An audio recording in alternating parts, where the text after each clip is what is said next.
आता तुम्हीही आमचे आवडते टॉयज ऑर्डर करू शकता www.puntunkids.com वरून. लिंक डिस्क्रिप्शन मध्ये आहे. चिंकीचा हेअर कट. चिंकी आणि गट्टू आरामात बसून लिव्हिंग रूम मध्ये टीव्ही पाहत होते. चिंकी, पुरे ग. आता अजून किती वेळ तू कार्टून बघणार आहेस? नाही गट्टू, आता तर मी हेच कार्टून बघणार आहे. तेवढ्यात तिथे आई येते. चिंकी, हे चुकीचं आहे बरं. चल बरं, तुझ्या भावासोबत रिमोट शेअर कर. तुम्ही प्रेमाने राहिलं पाहिजे मुलांनो. Okay I. हे घे गट्टू, आता तू बघ टीव्ही. तेवढ्यात बाबाही तिथे येतात. अरे, हे दोघं फक्त तुझंच ऐकतात. जर मी यांना काही म्हटलं तर ऐकायचे नाहीत. तू तुझ्या घरी चाललीयस, मी कसं सांभाळणार यांना? काय आई, तू आजीकडे चाललीयस? आई, आम्हालाही घेऊन जा ना. आम्हालाही आजीकडे यायचंय. नाही रे बाळा, तुमची शाळा सुद्धा आहे ना. आणि तसंही आजीची तब्येत थोडी खराब आहे, म्हणून तिला भेटायला जातीये. हो आई, तू आरामात जा आणि आजीची काळजी घे. आणि हो आई, आणि लवकर घरी ये. हो बाळा, मी लवकर परत येईन. हा.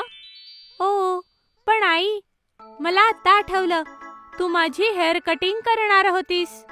आता तर तू जाणार आहेस, तर माझी कटिंग कशी होणार? अगं चिंकी, काळजी करू नकोस.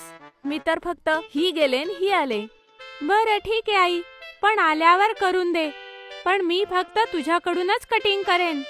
दुसऱ्या दिवशी आई आजीच्या घरी जाते आणि गट्टू चिंकी शाळेत निघून जातात. मुलांनो, बोलू नका. आपल्या शाळेत नवीन मुख्याध्यापिका आल्या आहेत. आधी त्या आर्मी स्कूलमध्ये मुख्याध्यापिका होत्या. त्या खूप स्ट्रिक्ट आहेत. त्यांनी सगळ्या मुलांचा युनिफॉर्म आणि हेअरस्टाईल चेक करायला सांगितलंय. सगळी मुलं चुपचाप एक एक करून चेकिंग करून घेतात. थोड्या वेळाने काही मुलांना एका वेगळ्या रांगेत उभं केलं जातं आणि चिंकीलाही या लाईन मध्ये उभं केलं जातं. थोड्या वेळात तिथे प्रिन्सिपल मॅडम येतात. स्टुडंट्स, तुमचे युनिफॉर्म ठीक नाहीयेत, म्हणून तुम्हाला इथे थांबवलेलं आहे. तुमच्या सगळ्यांचे युनिफॉर्म एकदम नीट आणि क्लीन असायला हवे आणि तुमच्या केसांची लांबी एकदम परफेक्ट असायला हवी.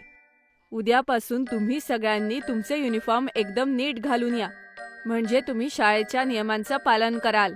आणि जर असं नाही झालं तर तुम्हाला शिक्षा मिळेल.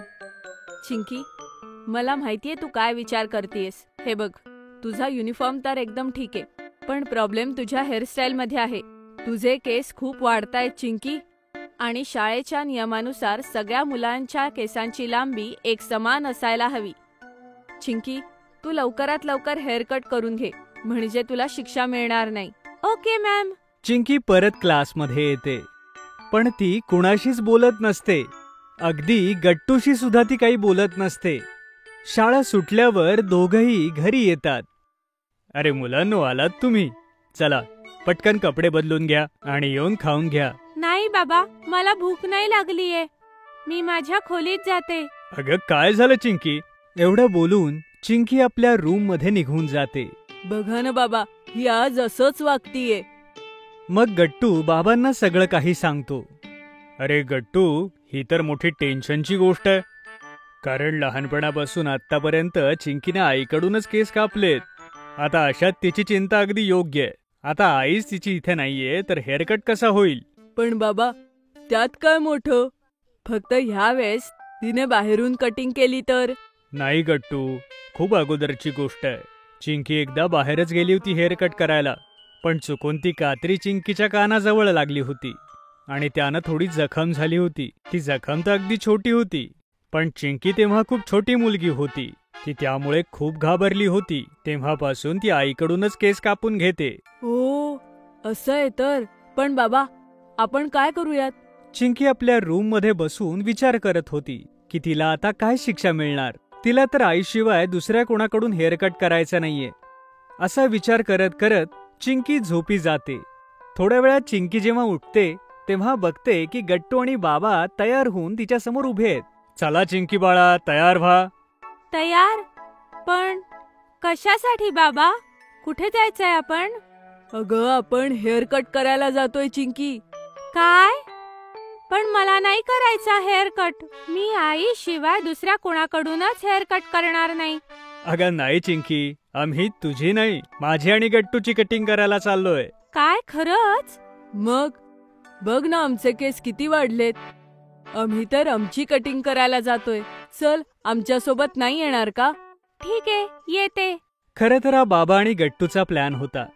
चिंकीचा हेअर कट करण्यासाठी ते दोघं चिंकीला घेऊन एका सलोनमध्ये येतात. तेव्हा सलोनमधून एक काकू बाहेर येतात आणि त्या चिंकीला प्रेमाने म्हणतात, ओ, तर तू आहेस चिंकी. तू तर खूपच गोड आहेस आणि तुझे केसही किती गोड आहेत. फक्त एका छोट्या क्यूट अशा हेअरकटची गरज आहे. बाबा, मी माझा हेअरकट आईशिवाय दुसऱ्या कोणाकडूनच करणार नाही. चिंकी बेटा, आता हट्ट सोड. जर तू हेअर कट केला नाहीस तर उद्या तुला पनिशमेंट होऊ शकते. चिंकी बाळा, ये माझ्यासोबत आत ये. जर तुला थोडीशीही भीती वाटली तर मी तुझा हेअरकट करणार नाही. I promise. पण जोपर्यंत तू तुझ्या भीतीचा सामना करणार नाहीस तोपर्यंत ती तुझ्या मनातच राहील. हे ऐकून चिंकीच्या मनामध्ये जरा हिंमत येते. चिंकी बाळा, ये या खुर्चीवर बस आणि तुझे डोळे बंद कर. तू बघच, थोड्याच वेळात तुझा हेअरकट सुद्धा होऊन जाईल आणि तुला कळणार सुद्धा नाही. ठीक आहे काकू, मी माझे डोळे बंद करते. अजून सांग चिंकी, मी तर असं ऐकलंय की एकदा तू आणि गट्टूने सँडविच बनवलं होतं.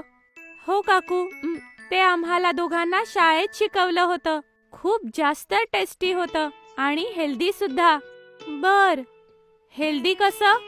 अहो काकू, त्यामध्ये चीज नव्हतं आणि खूप सगळ्या भाज्या होत्या, म्हणून ते एक हेल्दी सँडविच होतं. ओ, आता मला कळलं. तू तर खूपच समजूतदार आहेस चिंकी. काकू अशाच चिंकीसोबत गप्पा मारू लागतात आणि 5 मिनिटाच्या आत चिंकीचा हेअर कट अगदी छानपणे तयार होतो. चिंकी बाळा, आता तू तुझे डोळे उघडू शकते. काय? खरंच? माझा हेअर कट खरंच इतक्या लवकर झाला काकू? हे तर कळलंच नाही आणि पटकन झालं. मग काय, मी म्हंटल होतं ना, तुला घाबरायची अजिबात गरज नाहीये. अरे वा चिंकी, बघितलंस किती लवकर हेअर कट झाला बघ तुझा, आणि तुझी भीतीही संपली, हो ना? हो बाबा, माझी भीती पूर्णपणे निघून गेली. अरे वा, ही तर खूप चांगली गोष्ट आहे. तर मग काय, या गोष्टीवर आपण आईस्क्रीम पार्टी करायची? आणि ते सगळे बाहेर जाऊन आईस्क्रीम पार्टी करतात. जर तुम्हाला आमचे व्हिडिओ आवडत असतील तर लाईक करा, कमेंट करा आणि सबस्क्राईब करा.